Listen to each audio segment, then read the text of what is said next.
ఇక్కడ మాత్రిక A is equal to 4 -1 1 4 5 3 -2 0 0 ని తీసుకున్నాను. ఈ మాత్రిక యొక్క నిర్ధారకము డిటర్మినెంట్ ఆఫ్ 4 -1 1 4 5 3 -2 0 0 ఎంత అన్నది ఈరోజు కనుక్కుందాము. నిర్ధారకము కనుక్కోవడానికి వేరువేరు పద్ధతులు ఉన్నాయి, కానీ ఈ వీడియోలో ఒక సరళమైన పద్ధతిని నేర్చుకుందాము. చూడండి, ఇక్కడ 4 4 -2 నిలువు వరుసను మళ్ళీ రాస్తున్నాను. అలాగే రెండవ నిలువు వరుసను అంటే -1 5 0ని కూడా దీని పక్కనే రాస్తున్నాను.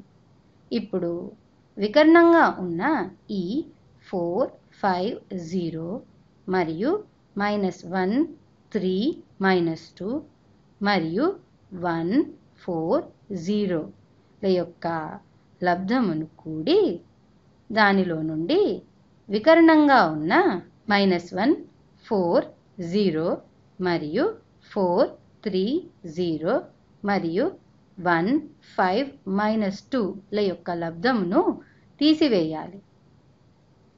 చెబితే అంత క్లియర్గా అర్థం కాదు కనుక రాసి చూపిస్తాను. చూడండి, 4 × 5 × 0 plus -1 × 3 × -2 plus 1 × 4 × 0 minus -1 × 5 × -2 minus 4 × 3 × 0 minus -1 × 4 × 0.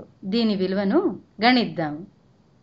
4 × 5 × 0 = 0. అలాగే -1 × 3 -3 -3 × -2 +6 వస్తుంది. ప్లస్ 1 × 4 × 0 విలువ 0. ఇది మైనస్ 1 × 5 5 × -2 -10 మైనస్ ఆఫ్ -10 +10 అవుతుంది. అలాగే మైనస్ ఆఫ్ 4 × 3 × 0 = 0 మరియు మైనస్ ఆఫ్ -1 × 4 × 0 దీని విలువ కూడా 0నే.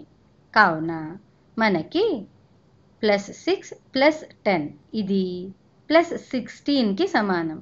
కాబట్టి 16 జవాబుగా వచ్చింది.